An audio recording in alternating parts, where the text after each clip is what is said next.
오늘 말씀은 미가서 5장 1절에서 9절 말씀입니다. 미가서 5장 1절에서 9절 말씀.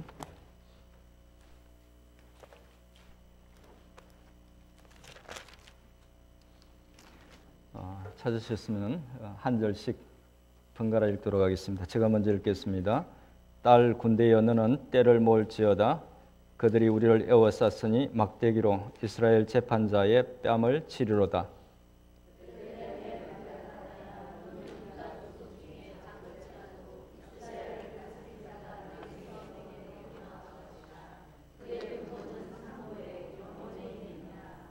그러므로 여인이 해산하기까지 그들을 붙여두시겠고 그 후에는 그의 형제 가운데 남은 자가 이스라엘 자손에게로 돌아오리니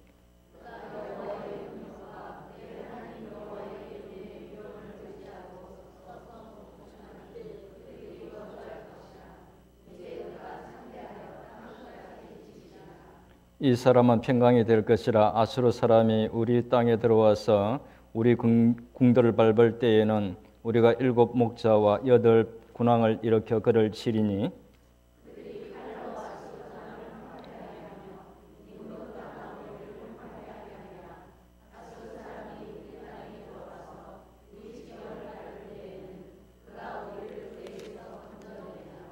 야곱의 남은 자는 많은 백성 가운데 있으리니 그들은 여호와께로부터 내리는 이슬 같고 풀 위에 내리는 단비 같아서 사람들을 기다리지 아니하며 인생을 기다리지 아니할 것이며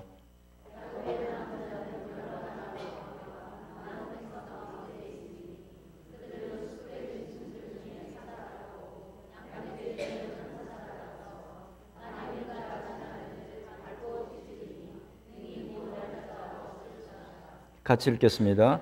이 손이 이 대적들 위에 들려서 이 모든 원수를 진멸하기를 바라노라. 아멘. 잠깐 기도하겠습니다. 좋으신 아버지 하나님, 오늘도 저희를 이 예배의 자리로 인도해 주셔서 감사합니다. 아버지 하나님, 이 시간 또 저희들 말씀 앞에 섭니다. 하나님 아버지, 성령께서 함께 하셔서 말씀을 조명해 주시고 깨닫게 해주셔서 또한 능력 주셔서 그 말씀대로 살게 도와주시옵소서. 이 시간 부족한 자 세워주심 감사합니다. 홀로 두지 마시고 성령께서 함께 해주시옵소서. 예수님의 이름으로 기도드립니다. 아멘. 오늘은 사도 바울이 예수님을 만난 그 사건에서부터 말씀을 시작하겠습니다. 사도행전 8장에 보면 사도 바울은 이 사울이라고 하는 이 바울은 그 교회를 박해하는 그런 내용들이 쭉 기록되어 있습니다. 사람들이 던진 돌에 맞아서 순교하는 스데반, 그 스데반을 보고 그의 죽음을 당연하게 마땅히 여겼던 그였습니다.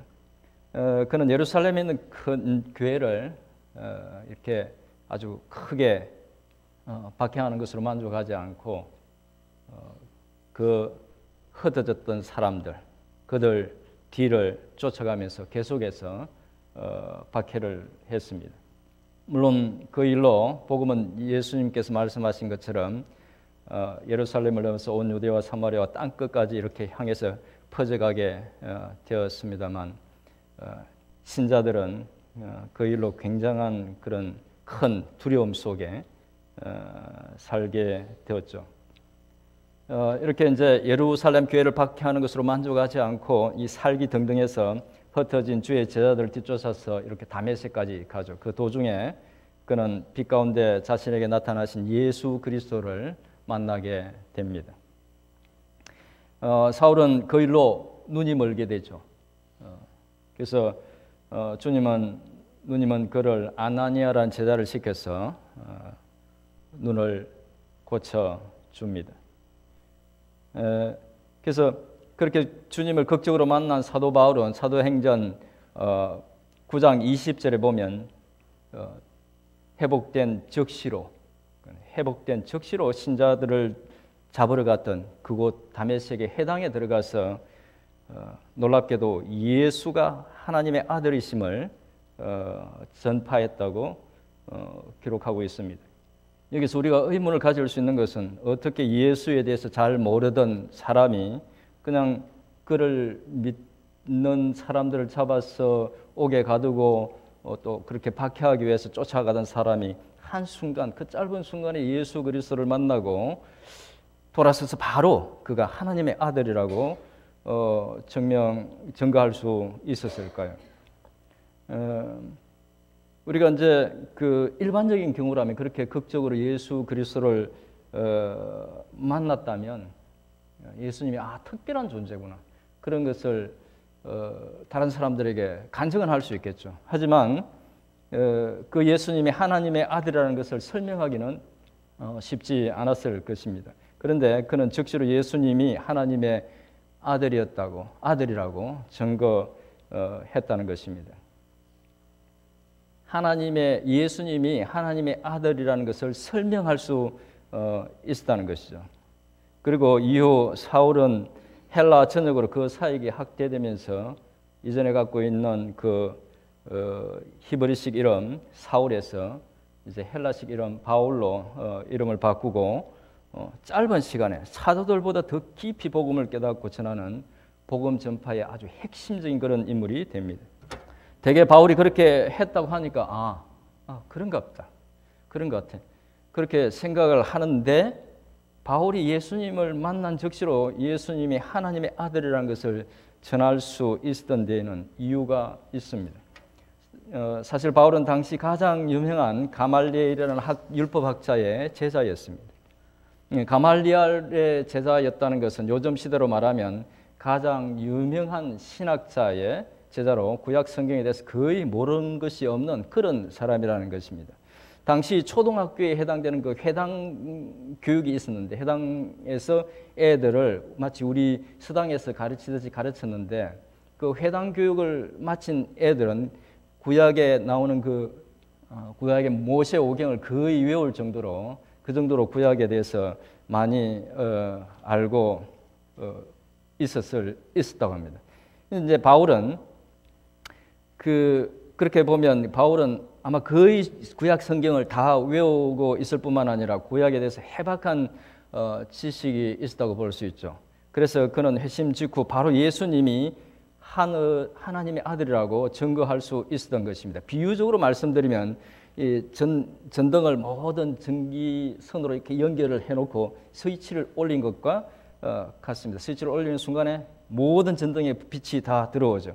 마치 그런 것처럼 예수님을 만난 순간 바로 그 스위치가 딱 들어간 겁니다. 그가 몰랐던 것은 그 메시아에 대해서 너무나 많은 그런 어떤 지식들을 갖고 있었지만, 바로 그 메시아가 예수 그리스도 그분이라는 것을 그것만 몰랐던 겁니다. 그래서 만나는 그 순간에 깨닫게 된 거죠. 그래서 즉시로 예수가 하나님의 아들이라는 것을 증거할 수 있었던 것입니다.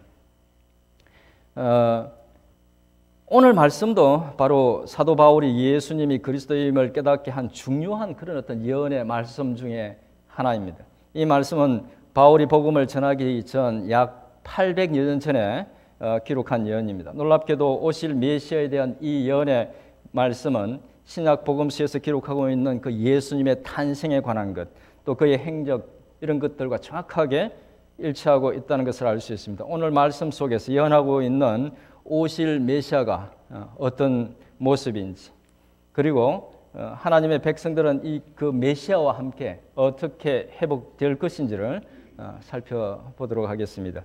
5장 1절의 말씀, 굉장히 논란이 많은, 신학자들 사이에 논란이 많은 말씀입니다. 요지만 말씀드리면 이런 내용입니다. 이스라엘이 장차 그들의 죄 때문에 치욕을 당하게 될 것이다 하는 말씀입니다. 막대기로 이스라엘 재판자의 뺨을 칠 것이라고 하는데, 여기서 그 재판자는 이스라엘의 왕을 가리킵니다. 그리고 이스라엘의 왕이 그렇게 조롱을 받게 될 것이라는 것입니다. 왕이 그렇게 조롱을 받게 된다는 것은 나라가 망할 것이라는 겁니다. 1절은 그렇게 시작하지만 2절 이후의 말씀은 전혀 상반된 내용입니다. 장차 그런 일을 겪겠지만 훗날 하나님께서 계획하신 어떤 시점이 되면 이런 회복이 있을 것이라는 것입니다. 그리고 그 회복은 하나님께서 보내신 한 인물, 메시아에 의해서 이루어질 것이라는 것을 말씀하고 있습니다. 내용을 잘 살펴보면 단순한 그런 회복이 아닙니다. 자세히 보면 이스라엘 백성들이 하나님의 심판을 받은 후 남은 자가 돌아와서 다시 이전의 옛날 다윗과 솔로몬 시대와 같은 그런 어떤 시대로 회복된다, 그런 의미가 아닙니다. 7절과 8절의 첫머리에 보면 야곱의 남은 자로 표현되는 하나님의 백성들이 많은 백성들 가운데 또 여러 나라 가운데 있게 될 것이라고 말하고 있습니다. 이 말씀을 보면 우리는 그 회복의 범위가 단지 이스라엘 백성들뿐만 아니라 많은 민족들을 포함할 것이라는 것을 알 수 있습니다. 단순히 하나님의 심판을 받은 유다의 회복이 아니라 오실 메시아와 함께 시작되는 모든 민족을 대상으로 한 포괄적인 그런 회복을 말씀하고 있다는 것입니다. 그럼 먼저 오실 메시아로 인해서 회복의 과정에서 남은 하나님의 백성들이 이 세상에서 어떤 존재로 살게 될 것인가를 살펴보겠습니다. 7절과 8절 말씀 우리 같이 한번 읽어보겠습니다. 시작. 야곱의 남은 자는 많은 백성 가운데 있으리니 그들은 여호와께로부터 내리는 이슬 같고 풀 위에 내리는 단비 같아서 사람을 기다리지 아니하며 인생을 기다리지 아니할 것이며 야곱의 남은 자는 여러 나라 가운데와 많은 백성 가운데 있으리니 그들은 수풀의 짐승들 중에 사자 같고 양떼 중에 젊은 사자 같아서 만일 그가 지나간 적 밟고 찢으리니 능히 구원할 자가 없을 것이라. 장차 야곱의 남은 자들은 따로 모여서 이스라엘 백성들이 모여서 살듯이 그렇게 따로 모여서 사는 것이 아니라 많은 백성들 가운데 있게 될 것이라고 이야기합니다. 근데 그들은 내리는 이슬과 또 단비 같을 것이라고 오늘 말씀이 이야기하고 있죠. 이슬과 단비는 식물에게 생명을 불어넣고 자라나게 하고 열매 맺게 하는 근원적인 그런 역할을 합니다. 당신의 백성들이 세상 속에서 그렇게 할 거라는 겁니다. 그런 존재로 있게 될 거라는 겁니다. 그리고 이어지는 말씀은 사람을 기다리지 않고 인생을 기다리지 아니할 것이라고 말씀합니다. 여기서 기다린다는 말은 누군가가 오기를 이렇게 기다린다는 그런 의미도 있지만 의지하다, 기대하다 그런 의미도 있습니다. 오늘 말씀에서 기다린다는 말은 이 의지하다, 기대하다는 이런 의미가 더 강한 말입니다. 그러니까 오늘 오실 메시아를 통해서 회복된 하나님의 백성들은 더 이상 사람들을 의지하지 않을 것이다, 그런 의미입니다. 다른 말로 하면 그들은 오직 하나님만 의지하게 될 것이라는 것입니다. 다음 8절은 그 남은 자, 돌아온 자의 전혀 다른 모습을 또 이야기합니다. 그들은 여러 나라 가운데 또 많은 백성들 가운데 살 것인데 그들은 젊은 사자 같을 것이라고 말합니다. 이 말씀은 야곱의 남은 자들이 잔인하게 행할 것이다, 그런 의미가 전혀 아닙니다. 이 말씀은 그 어느 것도 그들을 능히 이길 수 없을 것이라는 그런 말씀입니다. 9절의 말씀도 같은 그런 의미입니다. 9절 끝부분은 우리말로 어떻게 되어 있습니까? 바라노라, 이렇게 바라노라고 번역되어 있는데 실제 의미는 예언적 선언입니다. ESV 영어 성경은 이렇게 번역하고 있습니다. Your hand shall be lifted up over your adversaries, all your enemies shall be cut off. 네 손이 네 대적들 위에 이렇게 들려서 네 모든 적들은 진멸될 것이다, 하나님의 선언입니다. 당신의 백성들이 그렇게 할 거라는 거죠. 메시아를 통한 회복이 있게 될 때 그의 백성들은 세상 속에 생명을 불어넣는 그런 존재가 될 뿐만 아니라 아무도 그들을 넘볼 수 없는 그런 존재가 될 것이라는 것입니다. 이제 또 앞쪽에 2절부터 6절의 말씀 속에 나오는 오실 메시아에 대해서 말씀하고 있는 부분을 좀 살펴보겠습니다.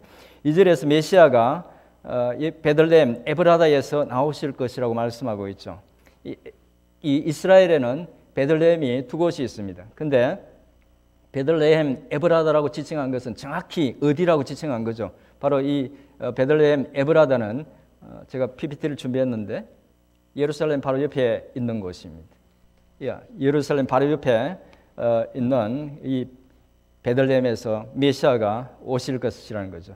이 베들레헴에서 온다는 이 말씀은 사실은 중의적인 그런 의미가 있습니다.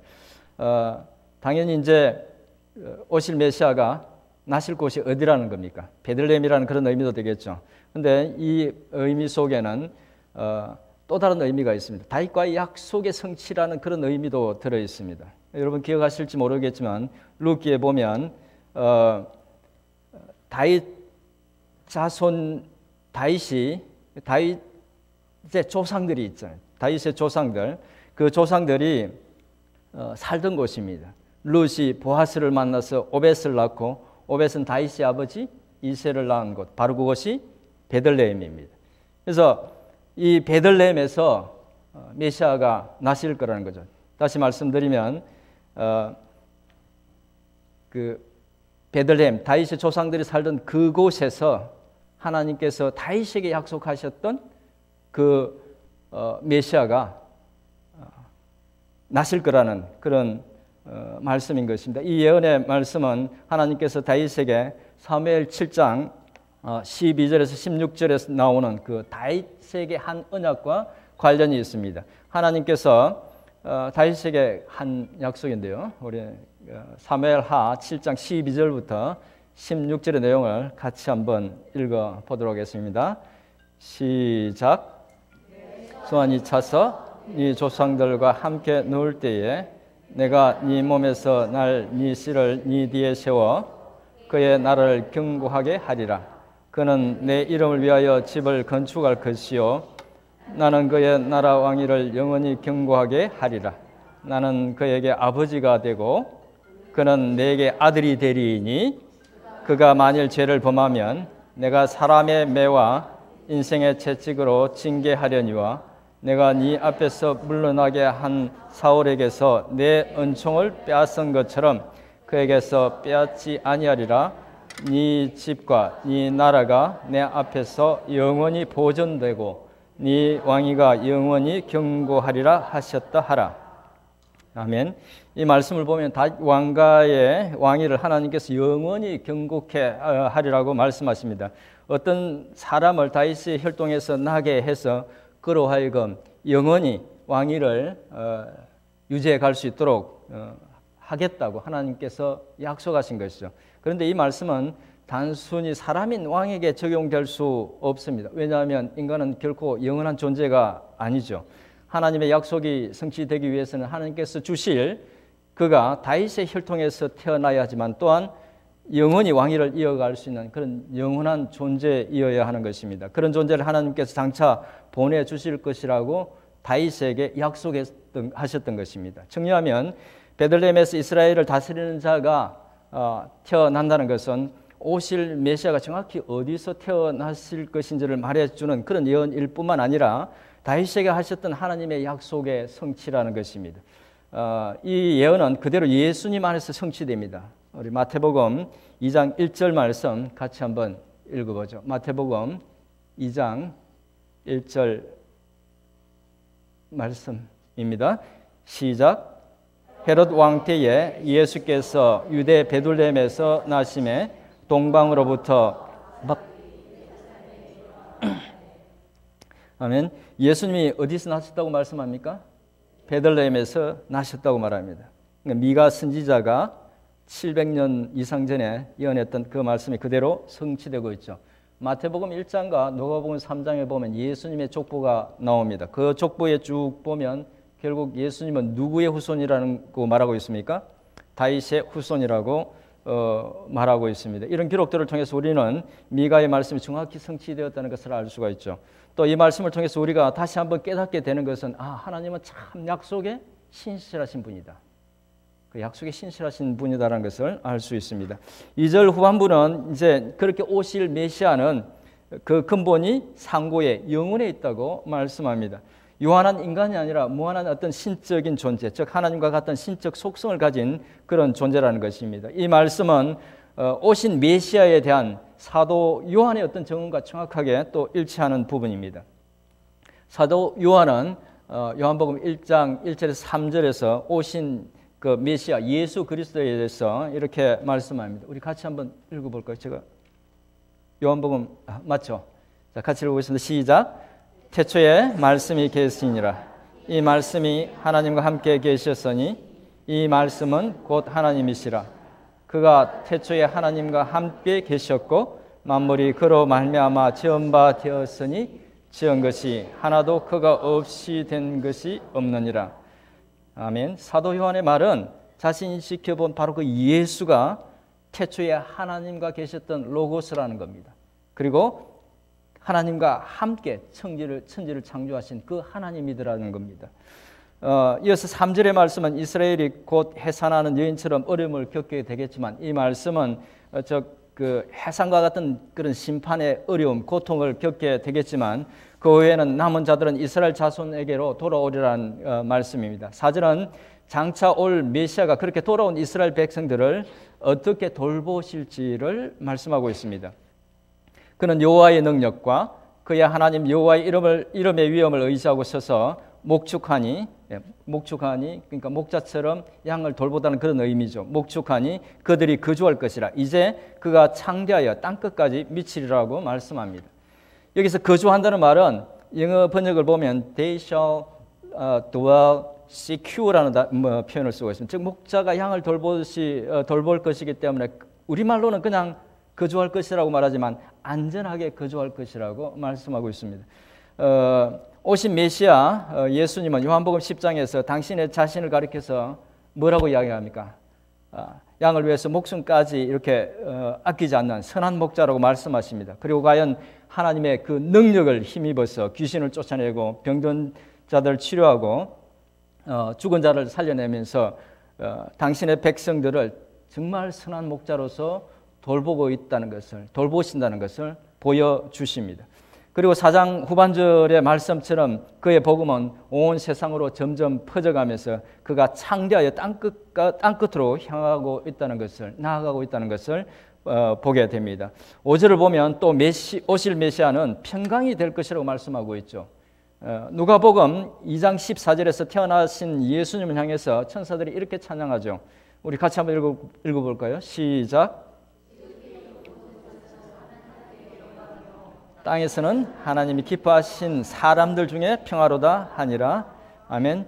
천사들이 그의 태어남을 축하하면서 이제 그의 나심으로 인해서 당신들 백성 가운데 있게 될 샬롬을 노래한 것입니다. 샬롬을 찬양한 것이죠.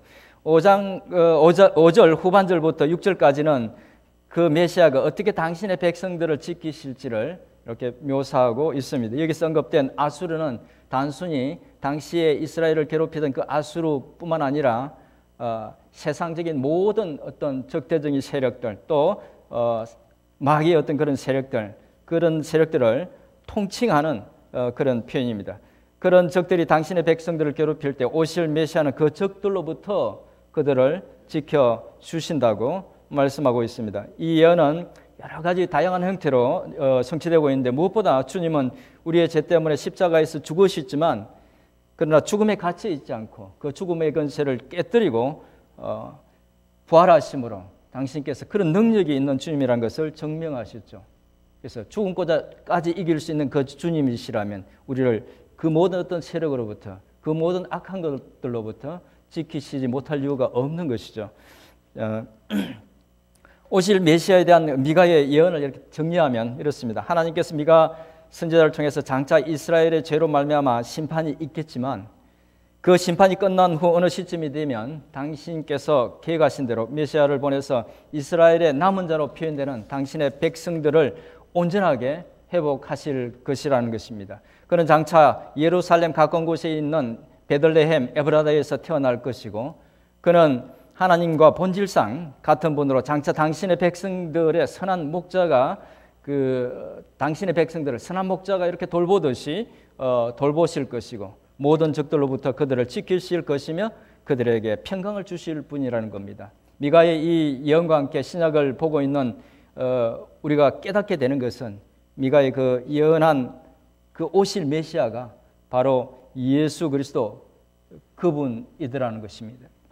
선지자 미가가 예언한 메시아에 대해서 살펴봤는데요.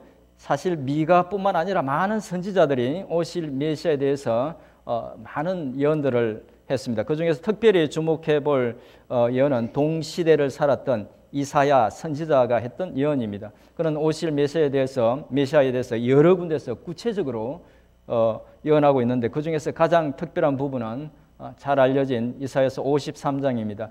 이 예언은 미가의 예언에서 볼 수 없는 부분으로 고난받는 메시아, 당신의 백성들의 죄를 지고 고난받는 그 메시아에 대한 예언이 여기에 기록되어 있습니다. 이사야서 53장 1절부터 9절 말씀 좀 길긴 한데 같이 한번 읽어보도록 하겠습니다. 이사야서 53장 1절부터 9절 말씀입니다. 같이 한번 읽어보겠습니다. 시작. 우리가 전한 것을 누가 믿었느냐? 여호와의 팔이 누구에게 나타났느냐? 그는 주 앞에서 자라나기를 연한 순 같고 마른 땅에서 나온 뿌리 같아서 고운 모양도 없고 풍채도 없은즉 우리가 보기에 흠모할 만한 아름다운 것이 없도다. 그는 멸시를 받아 사람들에게 버림받았으며 강고를 많이 겪었으며 질고를 아는 자라. 마치 사람들이 그에게서 얼굴을 가리는 것 같이 멸시를 당하였고 우리도 그를 귀히 여기지 아니하였도다. 그는 실로 우리의 질고를 지고 우리의 슬픔을 당하였거늘 우리는 생각하기를 그는 징벌을 받아 하나님께 맞으며 고난을 당한다 하였노라. 그가 찔림은 우리의 허물 때문이요 그가 상함은 우리의 죄악 때문이라. 징계를 받음으로 우리는 평화를 누리고 그가 채찍에 맞음으로 우리는 나음을 받았도다. 우리는 다 양 같아서 그릇 행하여 각기 제 길로 갔거늘 여호와께서는 우리 모두의 죄악을 그에게 담당시키셨도다. 그가 곤욕을 당하여 괴로울 때에도 그의 입을 열지 아니하였으며 마치 도수장으로 끌려가는 어린 양과 털 깎는 자 앞에서 잠잠한 양같이 그의 입을 열지 아니하였도다. 그는 곤욕과 신문을 당하고 끌려갔으나 그 세대 중에 누가 생각하기를 그가 살아있는 자들의 땅에서 끊어짐은 마땅히 형벌을 받을 내 백성의 형 때문이라. 그는 강포를 행하지 아니하였고 그의 입에 거짓이 없었으나 그의 무덤이 악인들과 함께 있었으며 그가 죽은 후에 부자와 함께 있었도다. 아멘. 볼 때마다 큰 감동이 있는 은혜로운 말씀입니다. 다른 선지자들이 예언한 말씀도 많지만 말씀드린 것처럼 이 말씀은 특별히 미가 선지자가 오실 메시아에 대해서 예언하고 있지 않았던 고난받는 메시아에 대해서 언급하고 있습니다. 그런데 놀랍게도 이 두 예언을 잘 조합해보면 두 선지자의 예언은 이미 오신 메시아 예수 그리스도 그분의 신분이 그분의 정체성이 무언지 또 그의 탄생 또 그의 삶과 죽음 부활을 완벽하게 가깝게 그려내고 있습니다. 복음서에서 묘사하고 있는 예수님이 정확히 이 예언들과 일치하고 있다는 것을 우리가 발견할 수 있고 그래서 더욱 예수님이 구약의 성경이 말씀하고 있는 바로 그 메시아라는 것을 믿을 수 있는 것입니다. 그러나 그것만이 아닙니다. 예수님은 그렇게 예언의 성취로 오신 분일 뿐만 아니라 우리 인생 가운데 겪을 수 있는 거의 모든 고통을 직접 겪으신 그런 분위기에 그분의 사랑과 그분의 긍휼이 진실하다는 것을 알 수 있습니다. 그래서 우리가 더욱 예수님을 우리의 주님으로 고백하고 또 우리 자신을 온전히 맡겨드릴 수 있는 것입니다. 그분의 사랑과 또 긍휼이 단지 신으로서 우리 형편 처지를 불쌍하게 여기는 그런 심퍼시, 동정에서 나온 것이 아니라 겪어본 사람만이 알 수 있는 엠퍼시에서 온 것이기 때문에 더욱 믿을만하다는 것입니다. 이제 말씀을 정리하겠습니다. 하나님께서 미가 선지자를 통해서 주신 오늘 말씀은 이스라엘 백성들이 하나님의 심판을 겪은 후 그들을 다시 회복시키실 때에 당신이 계획하신 그 메시아를 보내주셔서 그들뿐만 아니라 택하신 당신의 모든 백성들을 회복시키시라는 그런 예언의 말씀이었습니다. 미가 선지자와 다른 선지자들, 특별히 동시대에 활동했던 이사야 선지자를 통해서 주신 메시아에 대한 예언의 말씀은 우리가 믿고 섬기는 그 예수 안에서 완벽하게 성취되었다는 것을 우리가 살펴보았습니다. 이 말씀을 통해서 우리가 깨닫게 되는 것은 하나님은 약속에 신실하신 그런 분이라는 것이죠. 그리고 당신이 보내주신 그 메시아 예수 그리스도는 신적 그런 존재로서 멀리서 우리의 그런 어떤 불쌍한 처지를 보고 단지 동정하시는 그런 분이 아니라 직접 우리 가운데 오셔서 우리 중에 누구보다 큰 고통을 겪으심으로 우리와 같이 하기를 원하셨던 그런 분이셨습니다. 이사야 선지자를 통해서 예언하셨던 것처럼 임마누엘의 진정으로 임마누엘의 주님이 되셨던 것입니다. 만약 그런 존재가 그런 사람이 우리 곁에 있다면 우리는 그 사람이 인생일지라도 우리의 모든 것을 믿고 맡기지 않겠습니까? 그런데 그런 분이 인생이 아니라 하나님 자신이라고 말씀하고 있습니다. 우리가 그 신실하신 분에게 우리의 인생을, 우리 인생의 모든 것을 맡기지 않을 이유가, 또 맡기지 못할 이유가 없습니다. 우리의 영원한 메시아, 우리의 영원한 주님께 모든 것을 맡기고 신실하신, 긍휼이 많으신 그분만 의지하는 우리 모두가 될 수 있기를 주님의 이름으로 축원드립니다. 아멘. 잠깐 기도하겠습니다.